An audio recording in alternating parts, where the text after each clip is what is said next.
আল্লাহু আকবার,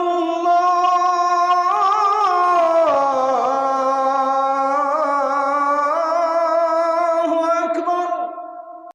কিয়ামতের ঘটনা ঘটানোর জন্য রব্বুল আলামিন বিশেষ একজন ফেরেশতা বানিয়েছেন। সেই ফেরেশতার নাম হলো ইসরাফিল। তাকে সৃষ্টি করার পর থেকে তিনি তার মুখের সামনে সিংহা নিয়ে বসে আছেন। আল্লাহ কখন তাকে আদেশ করবেন, আদেশ পাওয়া মাত্রই তিনি সিংহার ধ্বনি বাজিয়ে দিবেন। আর আল্লাহর হুকুম আসার পরে তিনি সিংহায় মুঠ ফুৎকার মারবেন 2 বার। কথা বুঝে থাকলে সবাই বলেন তো, তিনি যখন সিংহায় ফুৎকার মারবেন, আল্লাহর আদেশ পাওয়ার পরে সিংহায় ফুৎকার দিবেন কয়বার? প্রথমবার তিনি যখন সিংহায় ফুৎকার দিবেন, বিকট এক আওয়াজ, এই আওয়াজে মহাবিশ্বে যা কিছু আছে সব কিছু লন্ড ভন্ড চূর্ণ বিচূর্ণ হয়ে গিয়ে কিয়ামতের মহাপ্রলয়ঙ্কারী ঘটনা ঘটে যাবে। এই সূরার প্রথম 3 আয়াতে সিংহার প্রথম ফুৎকারের পরবর্তী অবস্থা বলা হয়েছে। আল্লাহ তাআলা বলছেন, ইযাস সামাউন ফাতারাত ওয়া ইযাল কাওয়াকিবুন তাসারাত ওয়া ইযাল বিহারু ফুজ্জিরাত। প্রথম আয়াতে আল্লাহ বলছেন ইযাস সামাউন ফাতারাত, যখন আসমান দীর্ণ বিদীর্ণ হয়ে যাবে, আসমান যখন ভেঙে চুরে টুকরা টুকরা হয়ে যাবে। এই যে আমাদের মাথার উপরে আসমান আছে, এই আসমানের কোনো সীমানা আমরা জানি না। চট্টগ্রামের সীমানা আমাদের জানা আছে, টেকনাফ গিয়ে শেষ চট্টগ্রাম বিভাগ। এইদিকে আবার আপনি সর্বোচ্চ ফেনী ক্রস করার পরে তারপরে চট্টগ্রাম শেষ। এই যে চট্টগ্রাম বিভাগের বা জেলার আয়তন আপনি জানেন, কিন্তু বলেন তো মাথার উপরে যে আসমান আছে, এই আসমানের সীমানা বা আয়তন দুনিয়ার কারো জানা আছে নাকি? আরো জোরে বলেন, জানা আছে নাকি? এই প্যান্ডেলকে দাঁড় করিয়ে রাখার জন্য এখানে কত পিলার ব্যবহার করা হয়েছে, কিন্তু আমাদের মাথার উপরে এই আসমান, এটাকে আল্লাহ এমন ভাবে স্থাপন করেছেন। এই আসমানকে শূন্যের উপরে স্থাপন করতে আল্লাহর কি কোনো পিলার বা খুঁটির দরকার হয়েছে নাকি? আরো জোরে বলেন, দরকার হয়েছে নাকি? কোরআনুল কারীমের 13 নম্বর সূরা সূরাতুর রা'দের 2 নম্বর আয়াতে আল্লাহ তাআলা বলছেন, আল্লাহুল্লাযী রাফা'আস সামাওয়াতি বিগাইরি আমাদিন তারাউনাহা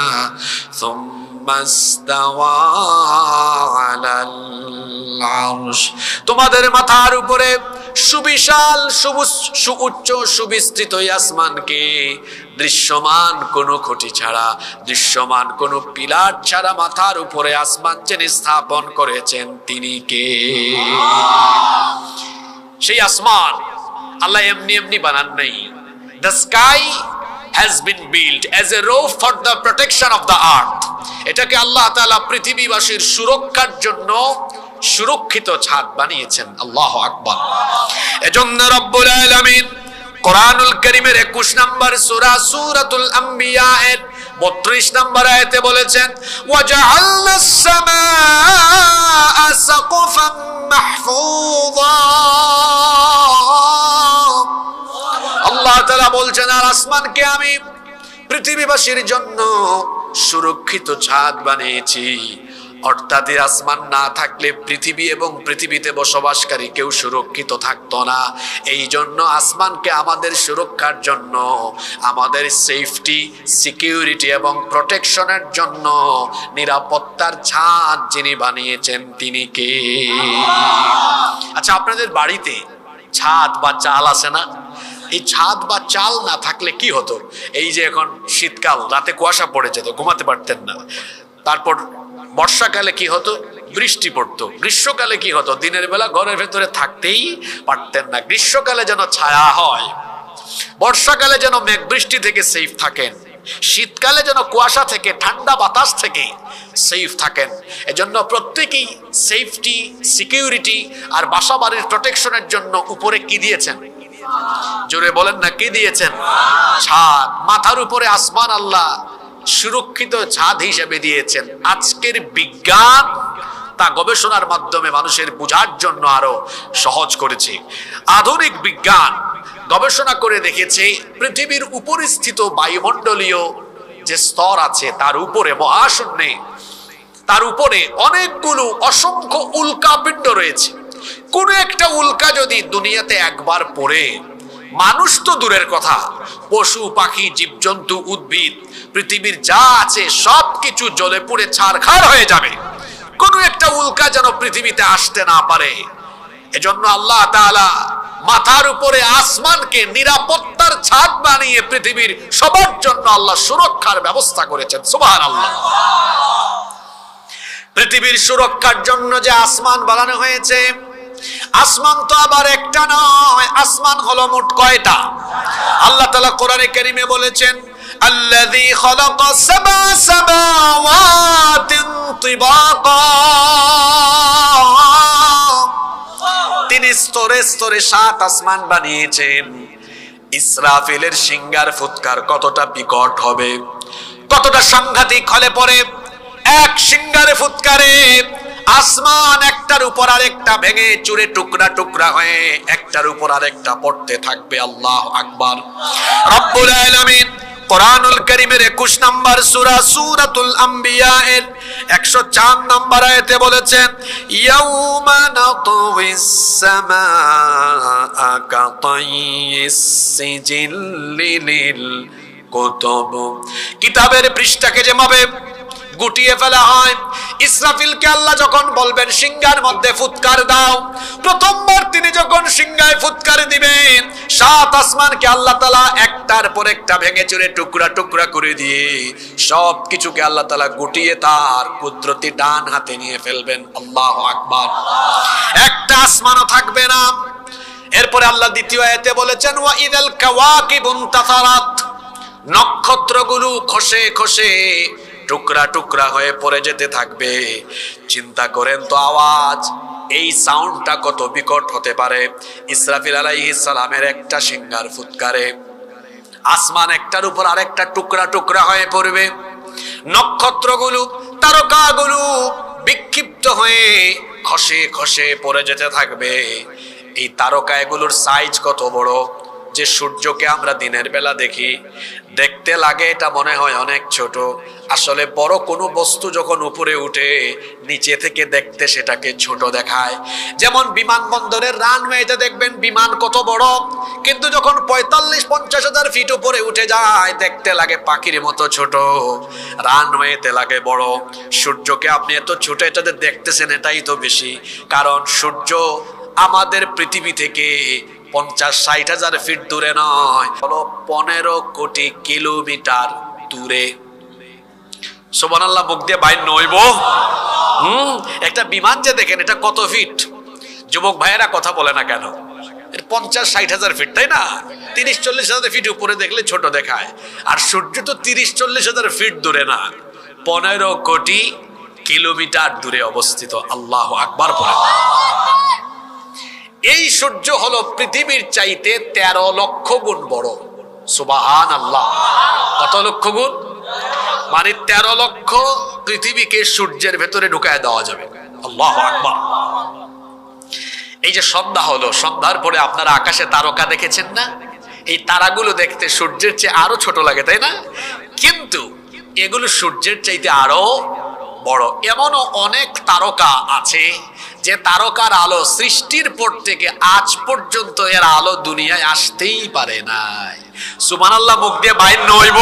হ্যাঁ, আপনারা কথা বুঝেন নাকি? অবাজি কথা বুঝেন না আপনারা? হতা মুখে দিয়ে বাইর নইব তো কথা বলবেন। বলেছি এমন অনেক তারা আছে সৃষ্টির পর থেকে আদৌ আজ পর্যন্ত এগুলোর আলো দুনিয়াতে পৌঁছায়ও, বিজ্ঞান সেখানে যেতেও পারে নাই। অ্যাস্ট্রোনমি ম্যাগাজিন তারা এক তথ্য প্রকাশ করেছে, পৃথিবীর বর্তমান সময়ের বিজ্ঞানীরা তাদের যন্ত্রপাতি দিয়ে সর্বশেষ যে তারকা পর্যন্ত তারা যেতে পেরেছেন, এই তারকার নাম তারা দিয়েছেন YU স্কুটি। তারা গবেষণা করে বলেছেন যে সূর্য পৃথিবীর চেয়ে 13 লক্ষ গুণ বড়। আমাদের যন্ত্রপাতি দিয়ে যে তারকা পর্যন্ত আমরা যেতে পেরেছি, এটা হলো সূর্যের চাইতে আরো 500 কোটি গুণ বড়। কত কোটি?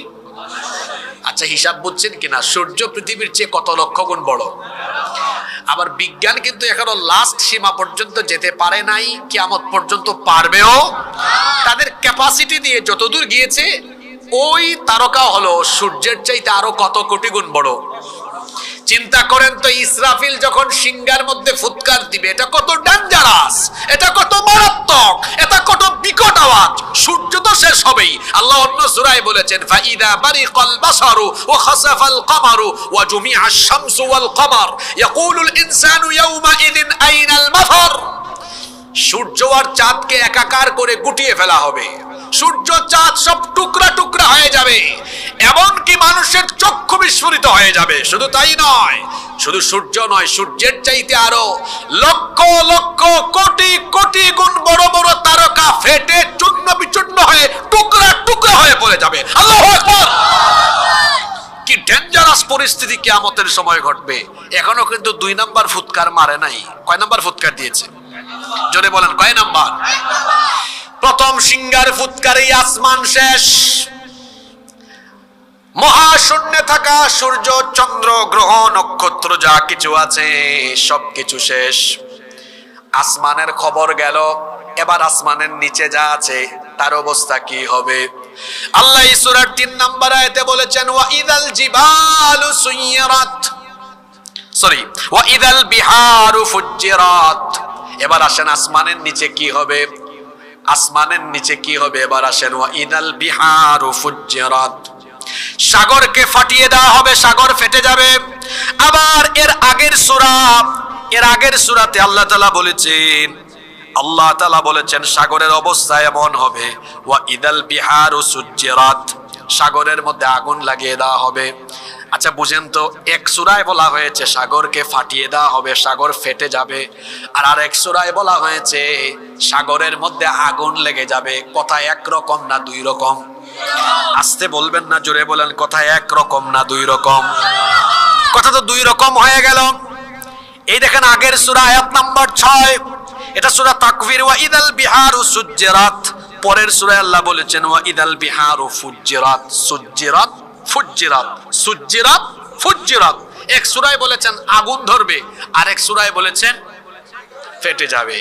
এটাই হলো কোরআনের মজা। কোরআনের এক আয়াতের তাফসীর পাওয়া যায় অন্য আয়াতে। প্রথমে সাগর ফাটবে, তারপরে আগুন ধরবে। কথা বুঝে থাকলে বলেন, প্রথমে আগুন ধরবে না প্রথমে ফাটবে? প্রথমে ফাটল ধরবে, তারপরে আগুন ধরবে। এটা আজকের বিজ্ঞানও প্রমাণ করেছে। কেমনে সেটা আমি বলি। ইসরাফিলের সিংহার ফুৎকারের পরে, আগে কোরআন দিয়ে বলি, ইসরাফিল যখন সিংহায় ফুৎকার দিবেন, ইসরাফিলের সিংহার ফুৎকারের পরে তামাম দুনিয়া একসাথে কেঁপে উঠবে, একটা ভয়াবহ ভূমিকম্প হবে।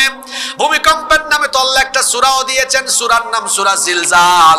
সেই সূরার প্রথম আয়াতে আল্লাহ বলেছেন, ইদা যুলজিলাতিল আরদু জিলজালাহা,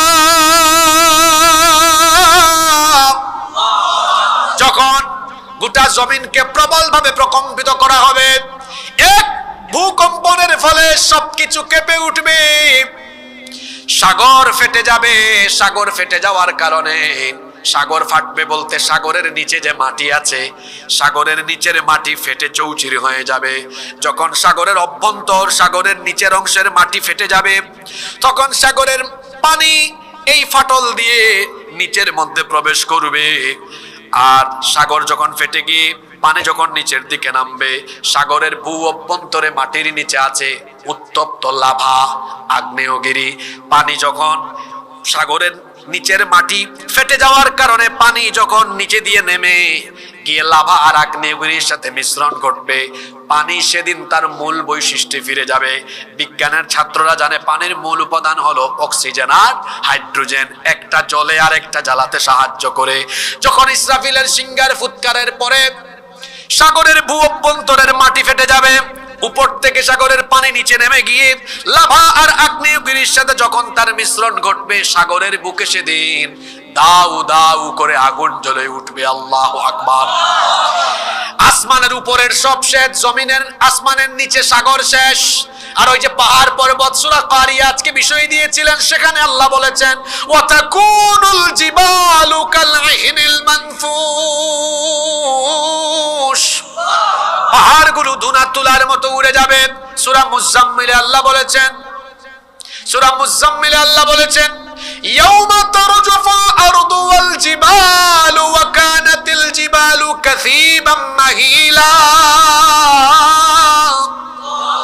পাহাড় সহ জমিনকে উপরে উঠায়া একটা আছাড় যখন দেওয়া হবে, জমিন শেষ হয়ে যাবে। ওই জন্য আয়াতে আল্লাহ বলেছেন ফাদুক্কাতা দাক্কাতা ওয়াহিদা, সবকিছু লন্ডভন্ড হয়ে যাবে।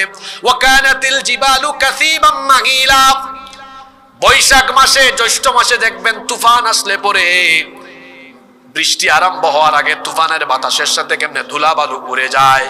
ইসরাফিলের সিংহার ফুৎকারের পরে এই যে আকাশের দিকে মাথা উঁচু করে দাঁড়িয়ে থাকা বিরাট বিরাট পাহাড় আছে, এগুলো বালুর মতো উড়ে যেতে থাকবে। আল্লাহু আকবার।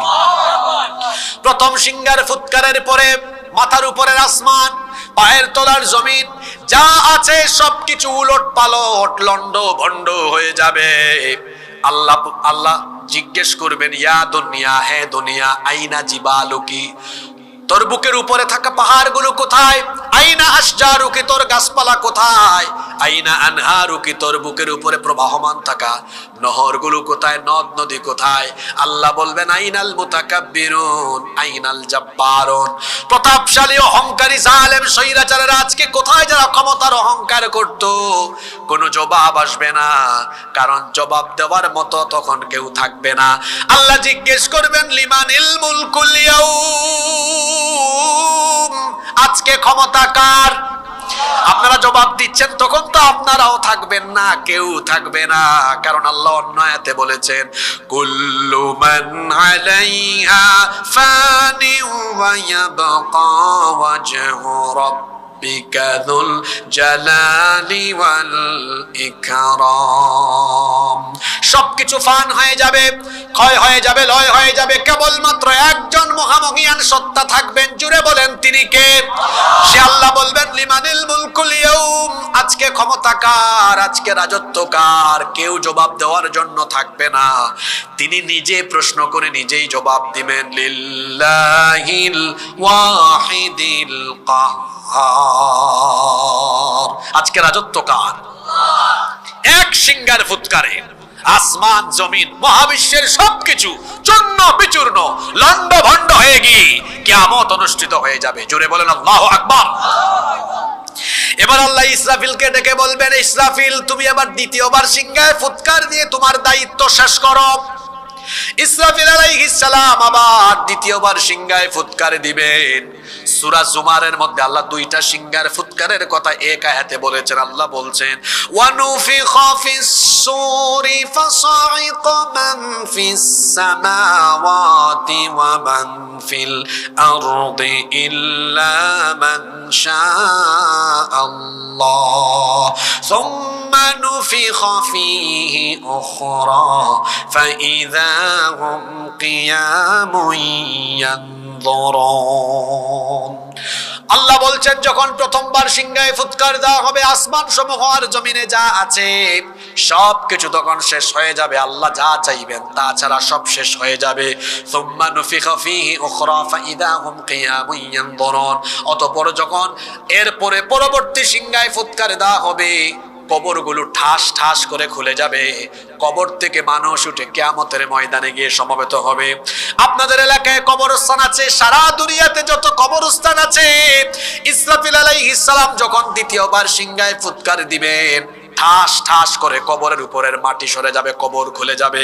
সূরা ইনফিতারের 4 নম্বর আয়াতে আল্লাহ জন্য বলেছেন ওয়া ইদাল কবুরু বু'থিরাত, আর যখন কবর খুলে দেওয়া হবে, কবর খুলে যাবে, সবাই কবর থেকে উঠবে, সর্বপ্রথম যাকে কবর থেকে উঠানো হবে তিনি আর কেউ নন, তিনি আমার নবী, আপনার নবী, আখিরি নবী মুহাম্মাদুর রাসূলুল্লাহ। আমরা বলি সাল্লাল্লাহু আলাইহি ওয়াসাল্লাম। আল্লাহর নবী নিজের জবানে বলেছেন, আল্লাহর নবীর হাদিস, তিনি বলেছেন আনা সাইয়্যিদু ওয়ালাদি আদম ইয়াউমাল কিয়ামাহ। কিয়ামতের ময়দানে আল্লাহ তাআলা আমাকে আদম সন্তানের নেতা বানিয়ে দিবেন, সুবহানাল্লাহ। ওয়া আনা আউয়ালু মান ইয়ানশাক্কু আনহুল কবর, এবং সর্বপ্রথম আল্লাহ আমাকে কবর থেকে উঠাবেন।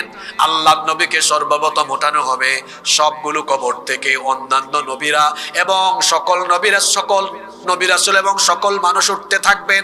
কবর থেকে মানুষ কিভাবে উঠবে শুনেন ও আমার বাবারা, আমার ভাইয়েরা।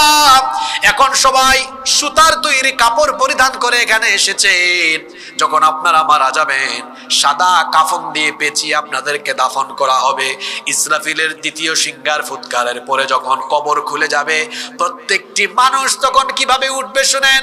বুখারীর হাদিস, আল্লাহর নবী বলেছেন ইউহশারুন নাসু ইয়াউমাল কিয়ামাতি হুফাতান উরাতান গারলা।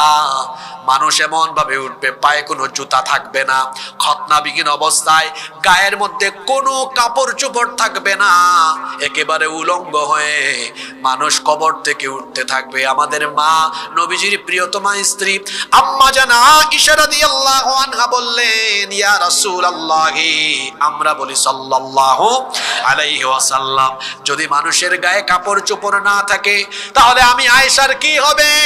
আমার কি সেদিন লজ্জা লাগবে না? আমার কি সেদিন শরম লাগবে না? আমার নবী তখন বললেন, আয়েশা গো শোনো, মাথার সূর্য আকাশের সূর্য মাথার একেবারে নিকটে যখন আসবে, কিয়ামতের ময়দান তো তামা হয়ে যাবে।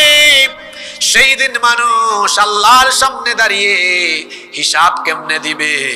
বিচারের সম্মুখীন হলে তার অবস্থাটা কি হবে?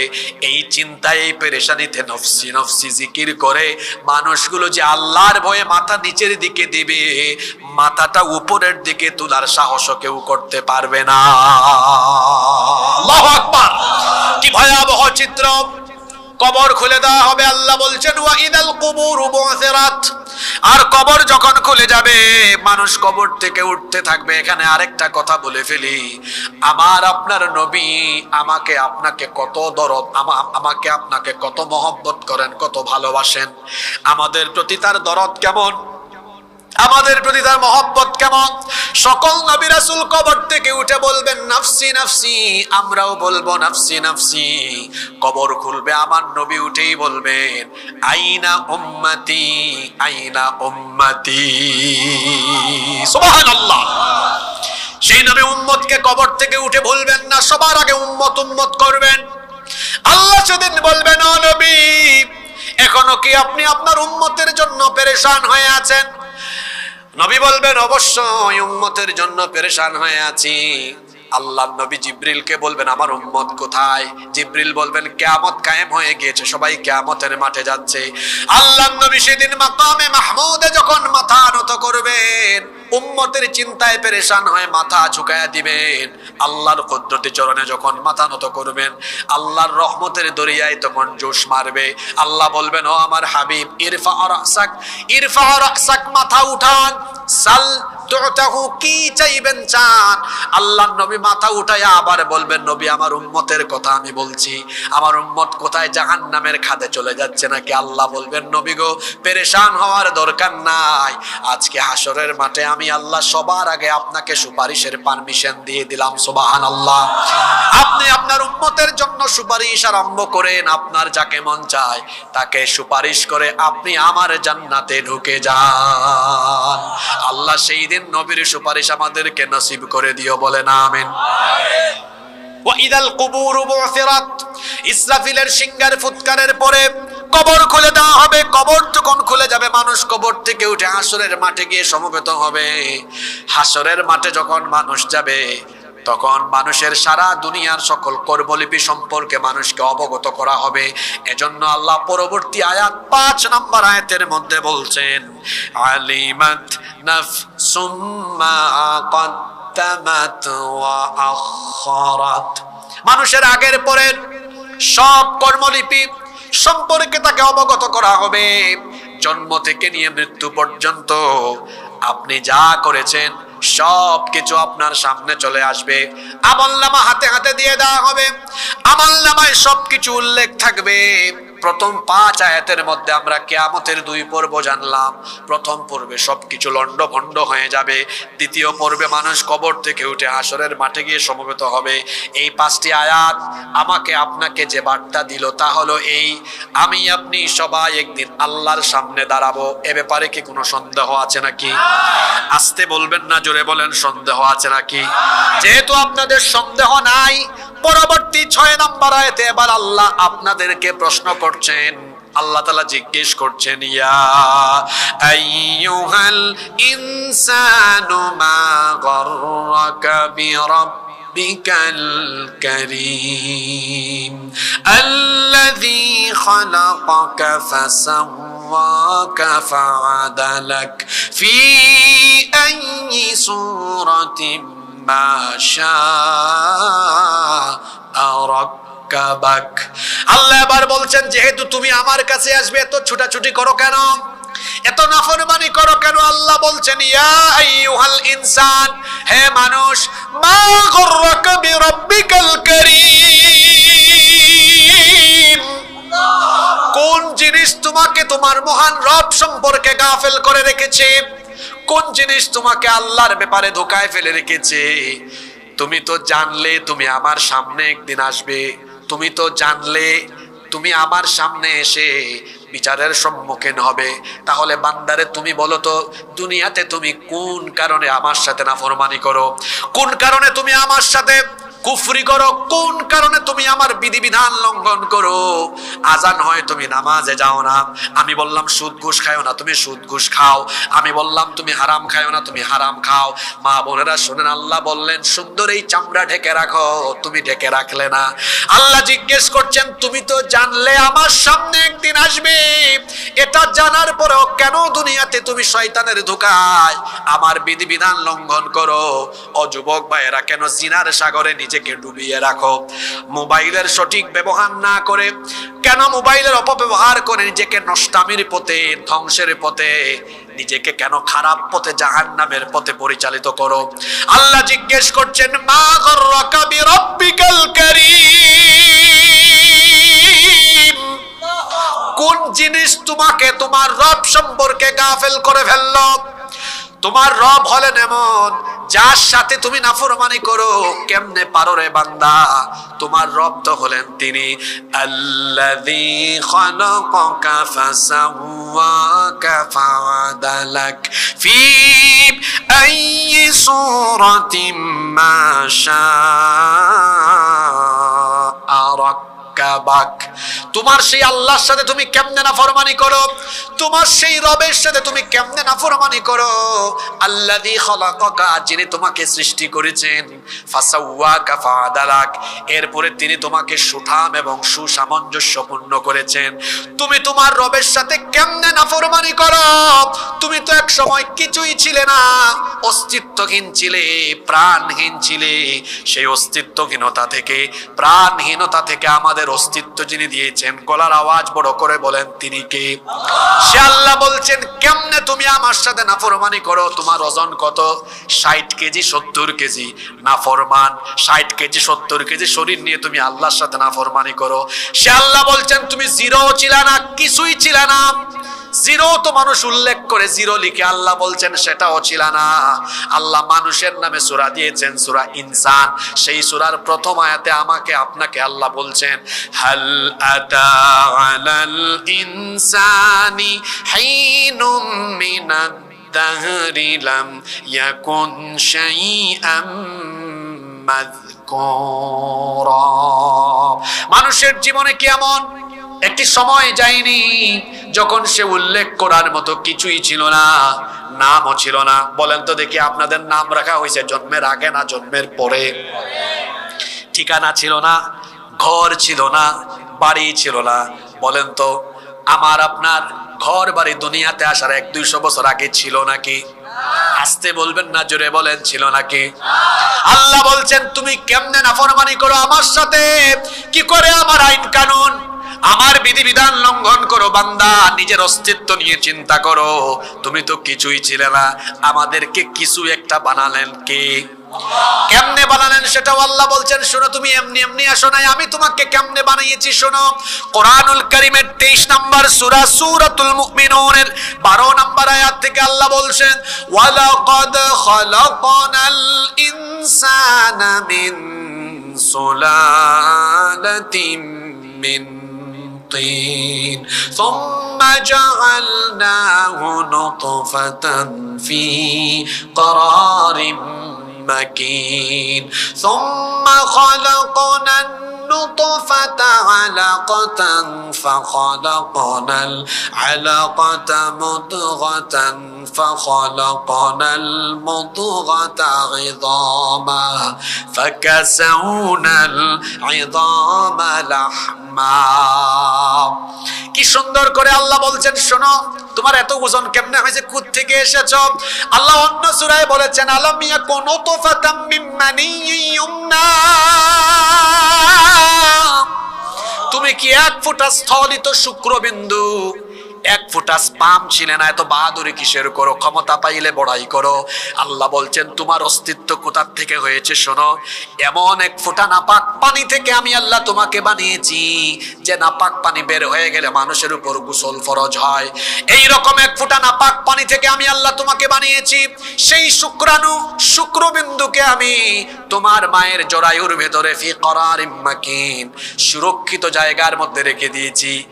এখন তো আলট্রাসনো, ইসিজি এগুলো এসেছে, দেখবেন মায়ের পেটে বাচ্চা আসলে পরে 1.5 মাসে 2 মাসে 2.5 মাসে তার ওজন কত দেখা যায়, ডাক্তাররা রিপোর্টে লিখে দেয় 150 গ্রাম 200 গ্রাম 250 গ্রাম 300 গ্রাম, এরকম রিপোর্টে দেখা যায় কি যায় না? জোরে বলেন, যায় কি যায় না? ও 80 কেজি ওজনের বাবা ভাই, ও 70 কেজি 90 কেজি ওজনের ভাই, আল্লাহর সাথে নাফরমানি করো, আজান হয়ে নামাজে যাও না, গাদ্দারের মতো চলাফেরা করো, আল্লাহর নাফরমান বান্দা হয়ে চলাফেরা করো। সে আল্লাহ কেমনে বানিয়েছেন আল্লাহ স্মরণ করিয়ে দিচ্ছেন, কিছুই ছিল না, তোমার ওজন পর্যন্ত ছিল না। এক ফোঁটা শুক্রাণু থেকে আমি আল্লাহ কিভাবে বানিয়েছি শোনো। ওই শুক্রাণু অত বের হয়েছে অনেক শুক্রাণু, সেখান থেকে এত শুক্রাণু লাগে নাই।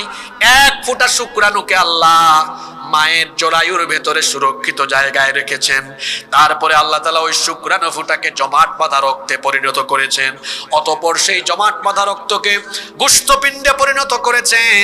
তারপরে সেই গোশতপিণ্ডকে বড় একটা হাড্ডিতে রূপান্তর করেছেন। এরপরে সেই হাড্ডির উপরে গোশতের পোশাক পরিয়ে দিয়ে এবার আল্লাহ আমাদের নাক, কান, চোখ, ঠোঁট, হাত, পা সব কিছু দিয়ে মানুষের মতো স্ট্রাকচার দিয়ে সুরত নিয়ে সুন্দর করে মায়ের পেটে আল্লাহ আমাদেরকে বানালেন। এরপরে আল্লাহ বের করে দেন নাই।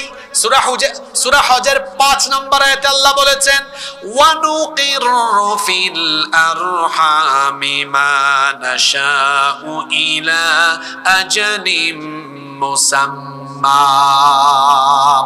এরপরে আমি তোমাকে তোমার মায়ের পেটের ভেতরে একটি নির্দিষ্ট সময় পর্যন্ত রেখে দিলাম। তারপরে কেমনে তোমাকে বের করে আনছি শোনো। আল্লাহ বলছেন, সুম্মা নুখরিজুকুম তিফলা। 2.5, 3, 3.5, 4, 5 কেজি ওজনের ছোট্ট একটা বাচ্চার সাইজে তোমার মায়ের পেটের ভেতর থেকে বের করে দুনিয়ার আলো বাতাস দেখিয়েছেন যিনি, জোরে বলেন তিনি কে? তুমি দুনিয়াতে আসলে খাবে কি? দাঁত নাই, কিছু নাই। পৃথিবীর কোন ডাক্তার তোমার খাবার বানায় নাই। তুমি দুনিয়াতে আসার আগে আল্লাহ বলছেন, বান্দা তুমি দুনিয়াতে আসার আগে আমি আল্লাহ তোমার খাবারের জন্য তোমার মায়ের স্তনের মধ্যে ছোট ছোট 1টা 2টা নয় 32টা 30টার বেশি ছিদ্র দিয়ে আল্লাহ মায়ের বুকের মধ্যে দুধ রিজার্ভ করে ব্যবস্থা করে রেখেছেন। সে আল্লাহ বলছেন, এত সুন্দর করে আমি তোমাকে বানালাম। এরপরে ফাসাওয়াকা ফাআদালাক, সুঠাম এবং সুসামঞ্জস্যপূর্ণ করলাম। ফি আইয়ি সূরাতিম মা শাআ রাক্কাবাক, তিনি যেমনটা আকৃতি যেমনটা ফেস চেয়েছেন তেমনটা দিয়েছেন। আপনার নাক আর ঠোঁট আপনার বাপের মতো হবে না মায়ের মতো হবে, আপনার দাদার মতো হবে না দাদির মতো হবে। চেহারার মিল বেশি বাপের সাথে না মায়ের সাথে, দাদার সাথে না দাদির সাথে, ভাই না বোনের সাথে, কার সাথে মিল হবে এটা নির্ধারণ করেছেন কে? সে আল্লাহ বলছেন ফি আইয়ি সূরাতিম মা শাআ রাক্কাবাক, যেরকম চেয়েছেন তেরকম তিনি সেরকম তিনি বানিয়েছেন। সে আল্লাহ আপনাকে প্রশ্ন করছেন, বান্দা তুই কিছুই ছিলে না, তোকে আমি বানালাম, সৃষ্টি করলাম, সুসামঞ্জস্যপূর্ণ সুঠাম করলাম। আমার বানানো বান্দা হয়ে আমার দেওয়া রিজিক ভোগ করে বান্দারে তোর কি লজ্জা করে না? তোর কি খারাপ লাগে না আমার সাথে নাফরমানি করতে? সে আল্লাহ আপনাকে আমাকে প্রশ্ন করছেন, ইয়া আইয়ুহাল ইনসানু মা গাররাকা বিরাব্বিকাল কারীম। হে মানুষ, কোন জিনিস তোমাকে তোমার মহান রব সম্পর্কে গাফেল করে ফেললো? আল্লাহ থেকে এত গাফেল, ফজরের সময় ঘুমায়, জোহরের সময় দেখা যায় অবহেলায় কাটায়, আসরের সময় খেলাধুলা করে, মাগরিবের সময় আড্ডা দেয়, এশার সময় রং তামাশা করে। আমার জাতীয় কবি এজন্য বড় সুন্দর কবিতা লিখেছেন। তিনি বলেছেন, ঘুমাইয়া কাজা করেছ ফজর, তখনও জাগনি যখন জোহর, হেলায় খেলায় কেটেছে আসর, মাগরিবের ওই শুনিয়া যান, এখনো জামাতে হও রে শামিল, এখনো এসাতে আছে স্থান, বাজিছে দামামা বাদরে আমামা, শির উঁচু করি মুসলমান, দাওয়াত এসেছে নয়া জামানার, ভাঙা কেল্লা ইউরে নিশান। 5 ওয়াক্ত নামাজ কেমনে যায় সব এখানে বলা আছে। ফজরের টাইমে আপনি ঘুমায় থাকেন, কেমন করে ঘুমাও তুমি, কেমন করে ঘুমাও তুমি, ফজর করে কাজা, এমন তো হতে পারে জোহরে জানাজা। হতে পারে কি পারে না? জোরে বলেন, হতে পারে কি পারে না? ফজরের ক্ষণ গেল পড়নি নামাজ, জোহরে ও ডুবেছিলে নিয়ে শত কাজ। ফজরের ক্ষণ গেল পড়নি নামাজ, জোহরে ও ডুবেছিলে নিয়ে শত কাজ। হেলায় খেলায় গেল আসরের কাল, মাগরিবেও পড়লে না নামাজির সাজ। ফজরের ক্ষণ গেল পড়নি নামাজ, জোহরে ও ডুবেছিলে নিয়ে শত কাজ। এভাবেই তো যাচ্ছে দিন, তাই না? নাফরমানি করতে করতে সে আল্লাহ বলছেন, কত নাফরমানি করবা বলো? তোমার সব তো আমার হাতে বাঁধা, আমি একটা টান মারবো, ফিরে যেতে হবে কার কাছে? আসতে বলবেন না, জোরে বলেন, কার কাছে? সে আল্লাহ বলছেন, আমি বানালাম, আমি সৃষ্টি করলাম, আমি খাওয়ালাম, আমি রিজিক দিলাম, আবার আমার সাথে নাফরমানি করো। কেমন বান্দা তুমি, কত বড় নাফরমান তুমি! এই যে আমি অক্সিজেন নিলাম তারপরে ছেড়ে দিলাম, দিয়েছেন কে? এই যে আমি নিঃশ্বাস নেই, নিঃশ্বাস ছেড়ে দিই, আমি যে বেঁচে আছি, যার দয়ায় বেঁচে আছি, জোরে বলেন তিনি কে? একটু কি লজ্জা করে না? খারাপ লাগে না? একটু কি শরম করে না? সে আল্লাহর সাথে নাফরমানি করতে, সে আল্লাহর সাথে নাফরমানি করতে, সে আল্লাহর আইন অমান্য করে গুনাহ করতে একটু কি খারাপ লাগে না? লজ্জা লাগে না? লজ্জা তো মুমিনের ভূষণ। মুমিন তো লজ্জাশীল হয়, মুমিন তো আনুগত্যশীল বান্দা হয়। সে আল্লাহ বলছেন, বান্দারে, কোন জিনিস তোমাকে আমার সম্পর্কে গাফেল বানিয়ে রাখলো? আল্লাহ আবার সেই কারণটাও ভেঙে বলে দিয়েছেন, যে আয়াতে এই জন্য বলে দিয়েছেন, কাল্লা বাল তুকাযযিবুনা বিদ্দীন, কখনো নয়। তোমরা বিচার দিবসকে মিথ্যা মনে করো, কিন্তু বিচার দিবস হবেই হবে। ওয়া ইন্নাদ-দীনা লাওয়াকি', নিশ্চয়ই বিচারের দিবস অবশ্যম্ভাবী। লা শাক্কা ফীহি ওয়ালা রাইবা ফীহি, এ ব্যাপারে কোনো সন্দেহ নাই। একদিন বিচার দিবস অনুষ্ঠিত হবে। মালিক ইয়াউমিদ্দিন, বিচার দিবসের মালিক কে? আসতে বলবেন না, জোরে বলেন, বিচার দিবসের মালিক কে? সে আল্লাহ বলছেন, এই যে তোমরা ডেইলি 5 ওয়াক্ত নামাজ কাজা করো, এই যে তোমরা হারাম খাও, এই যে বেপরদা হয়ে বের হও, বউকে বেপরদা রাখো, এই যে সুদ খাও, এই যে ঘুষ খাও, অন্যায় করো, গুনাহ করো, এর কারণ হলো বিচার দিবসে আল্লাহর সামনে দাঁড়াতে হবে। হৃদয় দিয়ে তুমি সেটা উপলব্ধি করতে পারো না, আর তুমি মনে করেছো আমি অন্যায় করলে কি, আমি গুনাহ করলে কি, গোপনে গোপনে যা করে কেউ এটা দেখে নাকি? আল্লাহ বলছেন গোপন হোক আর প্রকাশ্য হোক, সব যিনি জানেন, জোরে বলেন তিনি কে? সে আল্লাহ বলছেন বান্দা তুমি কি মনে করেছো সিসিটিভি ফুটেজ ছাড়া আমি কি তোমাকে ছেড়ে দিলাম নাকি? আল্লাহ বলছেন কি করে তুমি গুনাহ করো, গুনাহ করার আগে তোমার কি ভয় লাগে না? আমি আল্লাহ তোমার সাথে কি ব্যবস্থা করে দিয়েছি বান্দা শোনো। ওয়া ইন্না আলাইকুম লাহাফিযিনা কিরামান কাতিবিনা ইয়ালামুনা মা তাফআলুন। আপনারা আছেন না ঘুমাই গেছেন? আজকের এই সূরা যারা বুঝবেন গুনাহ ছেড়ে দিবেন ইনশাআল্লাহ। সে আল্লাহ বলছেন গুনাহ কেমনে করো তুমি? হ্যাঁ, ওয়া ইন্না আলাইকুম লাহাফিযুন, ওয়া ইন্না আলাইকুম লাহাফিযিন। তুমি কি জানো না নিশ্চয়ই সবার সাথে সংরক্ষণকারী তত্ত্বাবধায়ক ফেরেশতা নিয়োগ করে দিয়েছেন, নিযুক্ত করে দিয়েছেন কে? আল্লাহ। হ্যাঁ যুবক ভাইরা, রাতের বেলা যে গুগল শরীফে গিয়ে, ইউটিউব শরীফে গিয়ে আজে বাজে ভিডিও দেখো, তোমার মা জানে না, বাপও জানে না, দরজা লাগিয়ে দিয়েছো, ইন্টারনেট কানেকশন দিয়ে গুগল শরীফে গিয়ে, তারপরে পর্ন সাইটে ঢুকো, ইউটিউব শরীফে গিয়ে আজে বাজে ভিডিও দেখো। তুমি তোমার মা বাপকে ধোঁকা দিয়েছো, সবাইকে ধোঁকা দিয়েছো, কিন্তু দরজা তো লাগায় দিয়েছো। আল্লাহ বলছেন তোমার সাথে তো দুইজন দিয়েছি, কোথায় ফিট করে দিয়েছি শোনো। আল্লাহ বলছেন ইরিয়াতালাক্কাল মুতালাক্কিয়ানি আনিল ইয়ামিনি ওয়া আনিশ শিমালি কাঈদ মা ইয়ালফিযু মিন কাওলিন ইল্লা লাদাইহি রাকিবুন আতীদ। ও যুবক ভাইরা, গুনাহ করার আগে আয়াত শুনেন। আল্লাহ বলছেন ডানে আর বামে দুজন ফেরেশতা তোমার সবকিছু গ্রহণ করে, সবকিছু লিখে। আমরা বললাম আল্লাহ এরা কারা, এদের নাম কি? এরা জামালউদ্দিন না কামালউদ্দিন? আল্লাহ বললেন শোনো, এদের নাম হলো কিরামান কাতিবিন।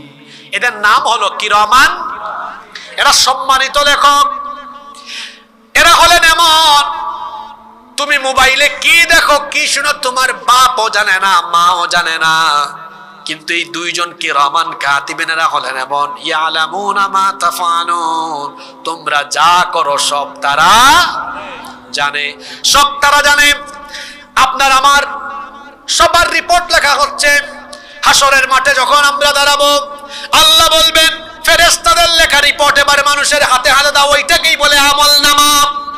এই রিপোর্ট যখন দেওয়া হবে, আল্লাহর বিচারের সিস্টেম কেমন? আমাদের বাংলাদেশে দেখবেন কারো বিরুদ্ধে অভিযোগ থাকলে মামলা হয়, তদন্ত হয়, তারপরে দেখবেন আদালতে আসামিকে উঠাইয়া এজলাসের মধ্যে হিয়ারিং হয়, সাক্ষ্য গ্রহণ হয়, তারপরে রায় হয়। কিন্তু আল্লাহর বিচারের সিস্টেম বড় ব্যতিক্রম। হাতে হাতে ফেরেশতাদের লেখা সেই রিপোর্ট আমলনামা দেওয়ার পরে এরপরে আল্লাহ বলবেন ইকরা কিতাবাকা কাফা বিনাফসিকাল ইয়াউমা আলাইকা হাসিবা। আল্লাহ বলবেন তোর আমলনামা তুই পড়, কেউ পড়ে দিবে না, তোর কোনো আইনজীবী নাই, তোর উকিল নাই, তোর কেউ নাই, আজকে তোরটা তুই পড়। পড়ার আগে যখন তাকাবে, তাকানো মাত্রই আশ্চর্য হয়ে যাবে, অবাক হয়ে বলবে মালি হাদাল কিতাব,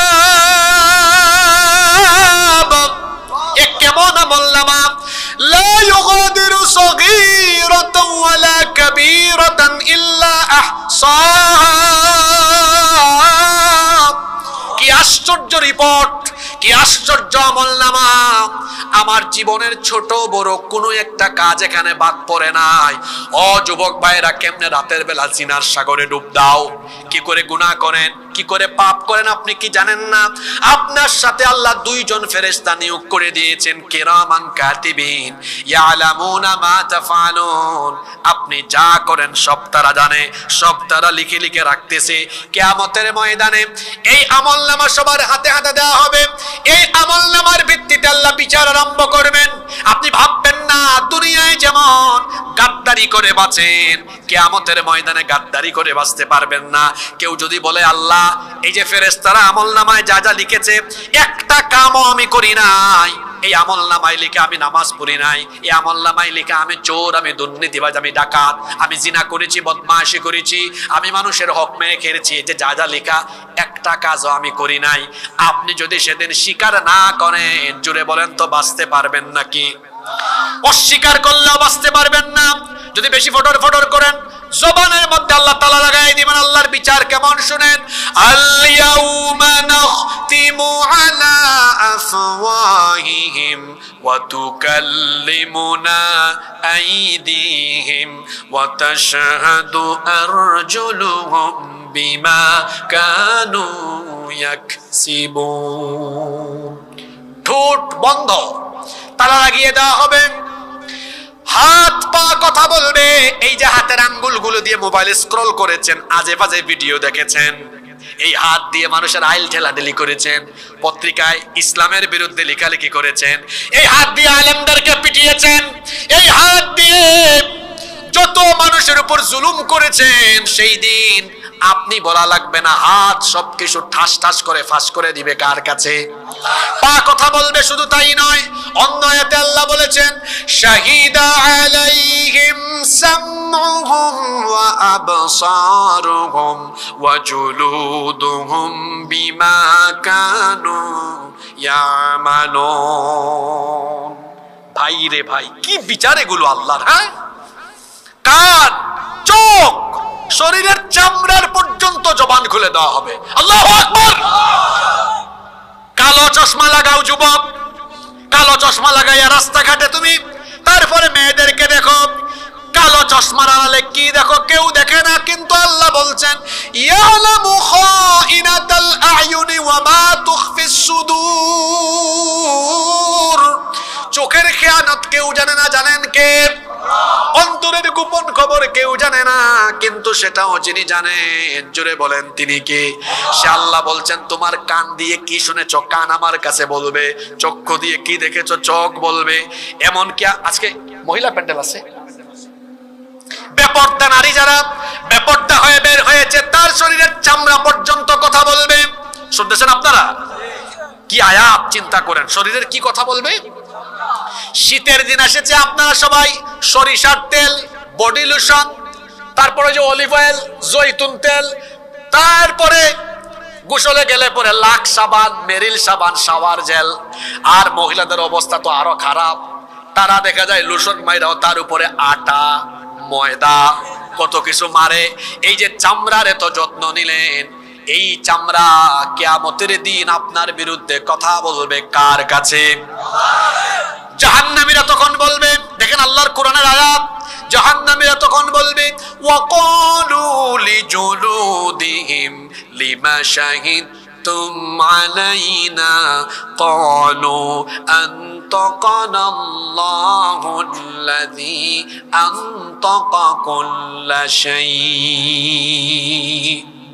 তারা বলবে না চামড়া তুমি এত নাফরমান হইছো কেমনে? তোমার না এত যত্ন নিতাম আমরা, দুনিয়ায় কত যত্ন নিয়েছি আমরা, পরিষ্কার রাখতাম, তুমি কেন আজ আমার বিরুদ্ধে কথা বলো?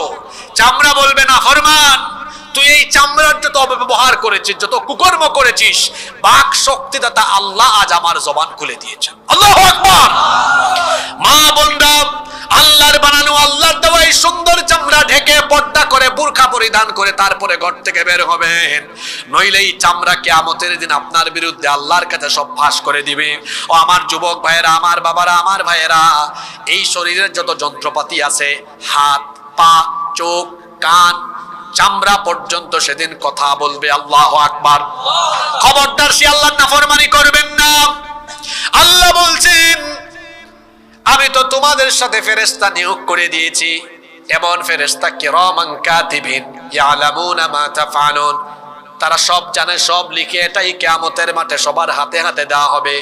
এরপরে আপনার হাতে থাকা আমলনামার ভিত্তিতে বিচার আরম্ভ হয়ে যাবে। বিচার করার পরে আল্লাহ সেই দিন মানুষদেরকে দুই দলে ভাগ করে দিবেন। জোরে বলেন কয় দল? আরো জোরে বলেন কয় দল? ফারিকুন ফিল জান্নাতি ওয়া ফারিকুন ফিস সাঈর। একদল জান্নাতে, আরেক দল জাহান্নামে। এবার জান্নাতীরা কিসের ভেতরে আর জাহান্নামীরা কিসের ভেতরে থাকবে আল্লাহ পরের আয়াত থেকে তার বর্ণনা দিচ্ছেন। ইন্নাল আবরারা লাফি নাঈম ওয়া ইন্নাল ফুজ্জারা লাফি জাহিম। নিশ্চয়ই পুণ্যবান, সৎ, নেককার, দিনদার বান্দা বান্দিরা জান্নাতের নেয়ামতের ভেতরে থাকবে, আর পাপাচারী, দুরাচারী, গুনাহগার, পাপী তাপীরা জাহান্নামের মধ্যে থাকবে।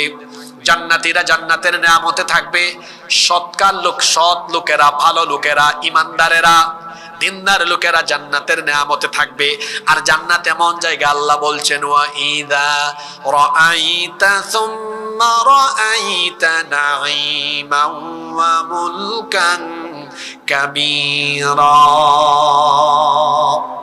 কি সুন্দর আয়াত!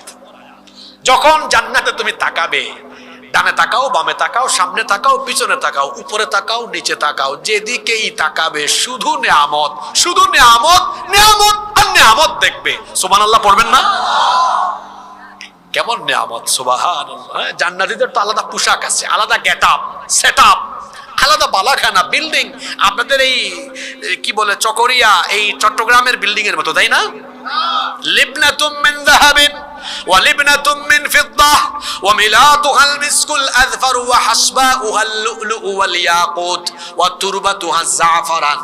আল্লাহর নবী বলেছেন জান্নাতের বিল্ডিং গুলো এমন ভাবে প্রস্তুত করা হয়েছে, স্বর্ণ আর রৌপ্যের ইটের গাঁথুনি দিয়ে দেয়ালের গাঁথুনি দেওয়া হয়েছে। বাজি সুবহানাল্লাহ মুখে দি বাইন নইব। ইট কিসের? সোনা আর রূপার। এরকম বাড়ি আছে নাকি আপনাদের এলাকায়? আছে। স্বর্ণ আর রৌপ্যের ইটের গাঁথুনি দিয়ে। তারপরে আমরা বললাম পাথর কেমন? এটা কি জাফলংয়ের পাথর না বুলাগঞ্জের পাথর, সিলেটের পাথর না কোন পাথর? আল্লাহ বললেন ইয়াকুত আর মতির পাথর। সুবহানাল্লাহ পড়বেন না? আমরা বললাম বালু আর সিমেন্টে কোনো গন্ধ আছে নাকি?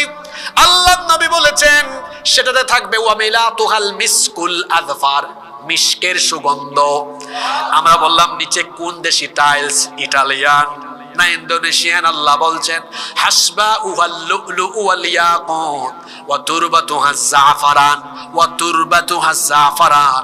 জান্নাতের বিল্ডিং এর মেঝেগুলো আল্লাহ জাফরান দিয়ে প্রস্তুত করেছে। খাবার কেমন? যা পৃথিবীতে খাইছে এর চেয়ে আরো উন্নত মানের, যা দেখে নাই শুনে নাই জীবনে, এইরকম খাবার দাবার জান্নাতে আছে না নাই? রেস্টুরেন্টে গেলে খাবার অর্ডার করলে কি সাথে সাথে পান না কিছুক্ষণ পরে পান? জোরে বলেন। আর জান্নাতে অবস্থা এমন হবে, মনটা চাইছে এটা খাবো খাবো, ওই ভাবার আগেই সব রেডি হয়ে গেছে। সুবহানাল্লাহ। একা একা ভাল লাগে না, জান্নাতে একটু সঙ্গীর দরকার না? লাম ইয়াতুমিসহুন্না ইনসুন ক্বাবলাহুম ওয়ালা জান। কোন মানুষ, জিন দেখা তো দূরের কথা, স্পর্শ করে নাই এমন ইনটেক হুর আল্লাহ জান্নাতীদের জন্য রেখেছেন। সুবহানাল্লাহ। জান্নাতি হুরেরা ওই চকরিয়ার জরিনা সকিনার মতো সুন্দরী, তাই না? হ্যাঁ, এক একজন হুর আল্লাহর নবী বলেছেন এরা যদি, আল্লাহ যদি এদেরকে অনুমতি দিতেন, পারমিশন দিতেন, একবার শুধু দুনিয়ার আসমানের দিকে হালকা একটু উকি মারতো, সূর্যের আলো তাদের সৌন্দর্যের আলোতে ম্লান হয়ে যেত। নেয়ামতের অভাব আছে নাকি? জোরে বলেন অভাব আছে? এই নেয়ামতে থাকবে কারা? নেককার যারা। জোরে বলেন এই নেয়ামতে থাকবে কারা? আমরা নেক কাজ করবো তো ইনশাআল্লাহ। আওয়াজ তো ছোট হইল। ইন্নাল আবরারা লাফি নাঈম। নিশ্চয়ই নেককাররা, নিশ্চয়ই সৎকর্মশীল ব্যক্তিরা নেয়ামতের ভেতরে থাকবে। ওয়া ইন্নাল ফুজ্জারা লাফি জাহিম। আর পাপাচারী, দুরাচারীরা জাহিমের ভেতরে থাকবে। পাপাচারী, দুরাচারী তারা জাহান্নামের ভেতরে থাকবে। জাহান্নামে তারা কঠিন আযাব ভোগ করবে। জাহান্নামের আযাব হলো এমন, এখানে আযাব পেতে পেতে তারা পেরেশান হয়ে যাবে, হয়রান হয়ে যাবে। আহারে জাহান্নাম তো বড় কঠিন জায়গা, আগুনের তৈরি পোশাক কাটা হবে। ফাল্লাযীনা কাফারু কুত্তিআত লাহুম সিয়াবুম মিন নার, আগুনের তৈরি পোশাক। এখন আপনাদের গায়ে কিসের পোশাক? সুতার তৈরি পোশাক, আরাম লাগে।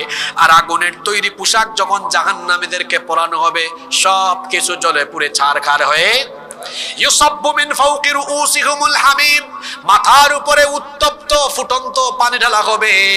চুল, চামড়া, মগজ, এমনকি শরীরের সব চামড়া, পেটের ভেতরের নারী বুড়ি সুদ্ধা জ্বলে পুড়ে শেষ হয়ে যাবে।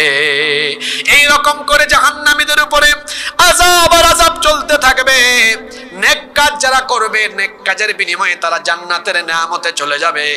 আল্লাহ তাদের কাতারে আমাদেরকে শামিল করে দিয়েন, বলেন আমিন। পাপাচারী দুরাচারীরা জাহান্নামের ভেতরে চলে যাবে। আল্লাহ বলছেন ইয়াসলাউনাহা ইয়াউমাদ দ্বীনি ওয়া মা হুম আনহা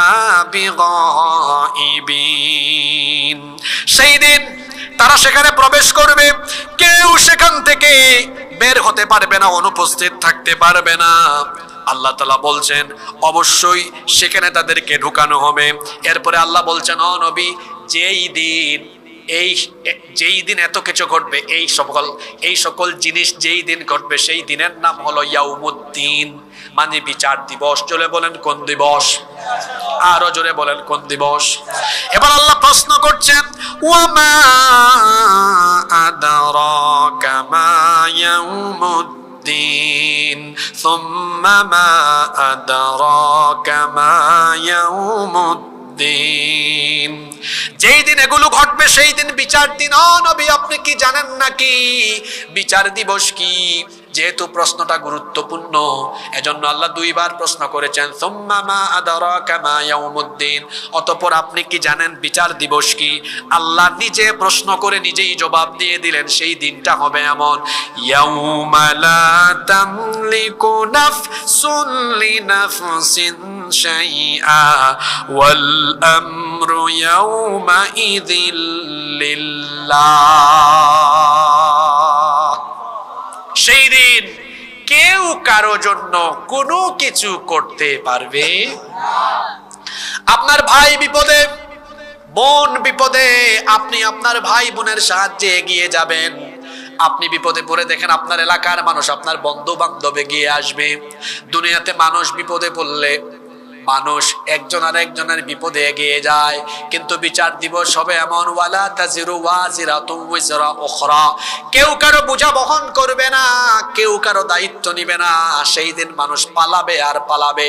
আল্লাহ বলছেন, ইয়াউমা ইয়াফিরুল মারউ মিন আখিহি ওয়া উম্মিহি ওয়া আবিহি ওয়া সাহিবাতিহি ওয়া বানিহি লিকুল্লি রিইম মিনহুম ইয়াউমাইদিন শাআনুন ইউগনি। হৃদয়ের কান দিয়ে একটু শোনেন তো কথাগুলো। সেদিন মানুষ তার ভাই বোন, সন্তান সন্ততি, স্ত্রী, সবার কাছ থেকে পালাবে, কেউ কারো পরিচয় দিবে না। আপনার বাপকে আপনি চিনবেন না, আপনি বাপ আপনার সন্তানকে চিনবেন না, কেউ কারো পরিচয় দিবে না, পালিয়ে যাবে। শুধু নিজে বাঁচবে কেমনে সেই চিন্তায় পেরেশান হয়ে থাকবে। আল্লাহু আকবার। আমি আজকে মাহফিল শেষ করে বাসার উদ্দেশ্যে রওনা দিলে রাস্তায় কোনো বিপদে পড়লে মানুষ আগায় আসবে না? এরকম বহুবার রাস্তাঘাটে বিপদে পড়েছি, মানুষ এগিয়ে আসে, মানুষ সাহায্য করে। কেউ বিপদে পড়লে আমরা সাহায্যে এগিয়ে যাই। কিন্তু আল্লাহ বলছেন, যেদিন বান্দা তুমি আমার সামনে আসবে, বিচার হবে। শোনো বান্দা, কেমনে না ফরমানি করছো, কেমনে গুনাহ করছো, এই দিন বড় কঠিন দিন। ইয়াউমা লা তামলিকু নাফসুন লিনাফসিন শাইআ ওয়াল আমরু ইয়াউমা ইযিল লিল্লাহ। সেদিন কেউ কারো জন্য কোনো কিছুই করার ক্ষমতা রাখবে না। ওয়াল আমরু ইয়াউমাইদিন লিল্লাহ। সেই দিন অথরিটি, সভরেন্টি, পাওয়ার, ক্ষমতা, কর্তৃত্ব একজনের হাতে থাকবে। তিনি কে? আল্লাহ। খবর আছে সেই দিন। আগে ভাগে নিজেকে সংশোধন করুন। আমার ভাইরা যে সূরা আমাকে দিলেন, সেই সূরার চাইতেও কিয়ামতের চিত্র আরো বিশদভাবে বর্ণনা করা হয়েছে এই সূরায়। ওখানে তো আল কারিয়া মাল কারিয়া ওমা আদরাকা মাল কারিয়া বিকট আওয়াজের কথা বলে, তারপরে ওই পাহাড় পর্বত কেমনে ধুনা তুলার মতো উড়ে যাবে, এরপরে আমলনামায় কম থাকলে তারপরে হাওয়াইয়াতে যাবে, ওই বর্ণনা দেওয়া হয়েছে। আর এখানের মধ্যে একদম বিস্তারিত কিভাবে ঘটবে, তুমি উঠবে কেমনে, উঠার পরে হিসাব কেমনে নিব, বিচার কেমনে করব, আমার আপনি আসার আগে কি প্রস্তুতি নেওয়া লাগবে, সব ইনস্ট্রাকশন এই একটা সূরার ভেতরে দিয়েছেন কে? আল্লাহ। এই সূরার মোট 19টা আয়াতের তাফসীর আমরা সংক্ষিপ্ত ভাবে এই 1.5 ঘন্টা সময়ে শেষ করলাম। এখান থেকে শিক্ষা কি, মেসেজ কি, বার্তা কি আমাদের জন্য, আমরা কয়েকটা শিক্ষা নেই, তারপরে বাড়ি যাই। এক, যত যাই করি এই জীবন প্রদীপ একদিন নিভে যাবে, থাকবো না আমি, থাকবো না আপনি, কেউ থাকবো না। একদিন এই এলাকায় মাহফিল হবে, চেয়ার থাকবে, হাসিবুর রহমান আর আসবে না। এই প্যান্ডেলে গত বছর কত মানুষ ওয়াজ শুনছে, এবছর কেউ নাই, অনেকে নাই, আছে না? অনেকেই নাই, আগামী বছর আপনিও হয়তো থাকবেন না। এই সূরার প্রথম শিক্ষাটা নেন, কেউ থাকবো না। আমরা এক সময় কিছু ছিলাম না, কিছু একটা হইছি বলে বেশি ভাব দেখায়েন না, চলে যাবেন কার কাছে? সে আল্লাহকে ভয় করে মৃত্যুর কথা স্মরণ করে দুনিয়ায় কাজ করুন। মনে রাখতে হবে সবকিছুর হিসাব নিবেন কে? এই ভয়টা যদি অন্তরে থাকে, ওই ব্যক্তি নামাজ ছাড়বে, গুনাহ করবে, পাপ করবে। 1 নাম্বার শিক্ষা, আমি এমন এক প্যাসেঞ্জার, এমন এক যাত্রী, আমি আমার ফ্লাইটের খবর জানি না। কথা বুঝেন নাই? আপনি কুয়েত যাবেন, কাতার যাবেন, আপনি চট্টগ্রাম এয়ারপোর্টে যাওয়ার আগেই যেদিন টিকিট কাটবেন ওখানে লেখা থাকে আপনার ফ্লাইট টাইম, ডিপার্চার লেখা থাকে না, সকাল 7টায় ফ্লাইট। তো একজন কুয়েতগামী কাতারগামী যাত্রী তার ফ্লাইটের টাইম জানে, আর আমি আপনি এমন, ফ্লাইট বলতে বুঝেন নাই, আমরা আসলে সবাই ওয়েটিং রুমে আছি। দুনিয়াটা হলো অ্যাজ লাইক ওয়েটিং রুম, এটা হলো ওয়েটিং রুমের মতো। ওই যে আপনারা এয়ারপোর্টে দেখবেন ইমিগ্রেশন শেষ করে বিমানে ওঠার আগ পর্যন্ত একটা রুমে ওয়েট করে ফ্লাইটের জন্য, আমরাও আমাদের ইমিগ্রেশন শেষ। ইমিগ্রেশন হয়েছে কখন? ওই মায়ের পেটে ইমিগ্রেশন করে বের হয়ে গিয়েছে, এখন ওয়েটিং রুমে আছি। শুধু পাইলট, কেবিন ক্রু অথবা অথরিটি ডাক দিবেন, আসেন বিমানে এসে আসন গ্রহণ করেন, ফ্লাইট ছেড়ে দিবে। আমাদের এই ফ্লাইট আরম্ভ হওয়ার জন্য যিনি আসবেন নেওয়ার জন্য, তিনি মালাকুল মউত। কোন সময় যে আসবেন কেউ জানিও। এমন হতে পারে কাল রাত আমার কবরের প্রথম রাত, হতে পারে কি পারে না? জোরে বলেন, হতে পারে কি পারে না? আহা, একটু চিন্তাও করেন না, জীবনটা কেমন মূল্যহীন আপনি জানেন? হ্যাঁ, একটা ঘড়ি কিনেন, একটা মোবাইল কিনেন, ওরা ওয়ারেন্টি দেয়, গ্যারান্টি দেয়।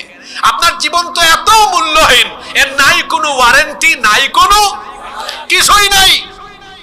বললাম না, আপনি এমন এক প্যাসেঞ্জার, আপনি আপনার ফ্লাইটের টাইম পর্যন্ত জানেন না। যে ব্যক্তি তার ফ্লাইটের টাইম জানে না, ওর তো প্রস্তুতি নেওয়ার দরকার আরো বেশি। আচ্ছা, আগামীকাল, আগামী পরশু দিন আপনাদের এলাকায় প্রবাসী কোনো ভাই বিদেশ চলে যাবে, ও কি বসে থাকবে না যাওয়ার জন্য লাগেজ গুছাবে? কথা বলেন না কেন? অত লাগেজ আজকে থেকেই 2 দিন আগ থেকে গুছাবে, কি কি নেওয়া দরকার, ব্যাগ ট্যাগ গুছায়া প্রস্তুত। আশ্চর্য লাগে আমার, ফ্লাইটের টাইম জানে, প্রস্তুতি নেয়, আর আপনি আমি ফ্লাইটের টাইম জানিও না, প্রস্তুতি নাই।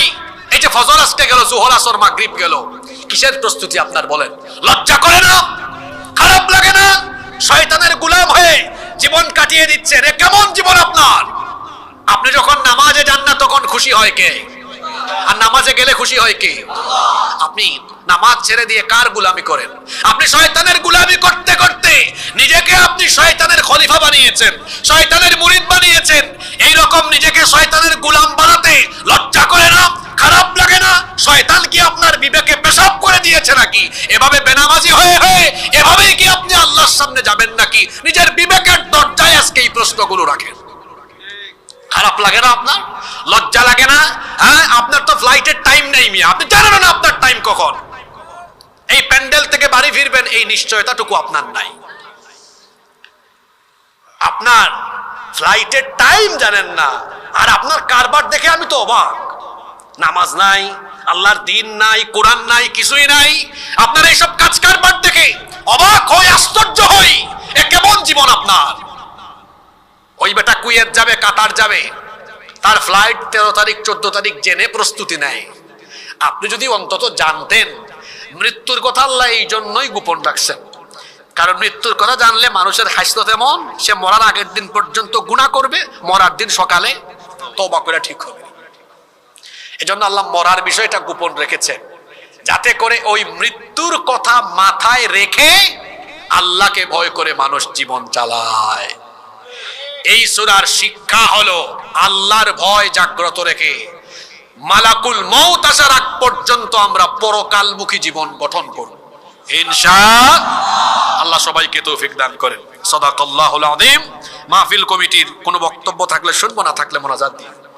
আচ্ছা, আমার ভাইরা, যুবকেরা, তরুণরা এই মাহফিল আয়োজন করেছেন, তাদের জন্য দোয়া হবে। দেশি বিদেশি প্রবাসী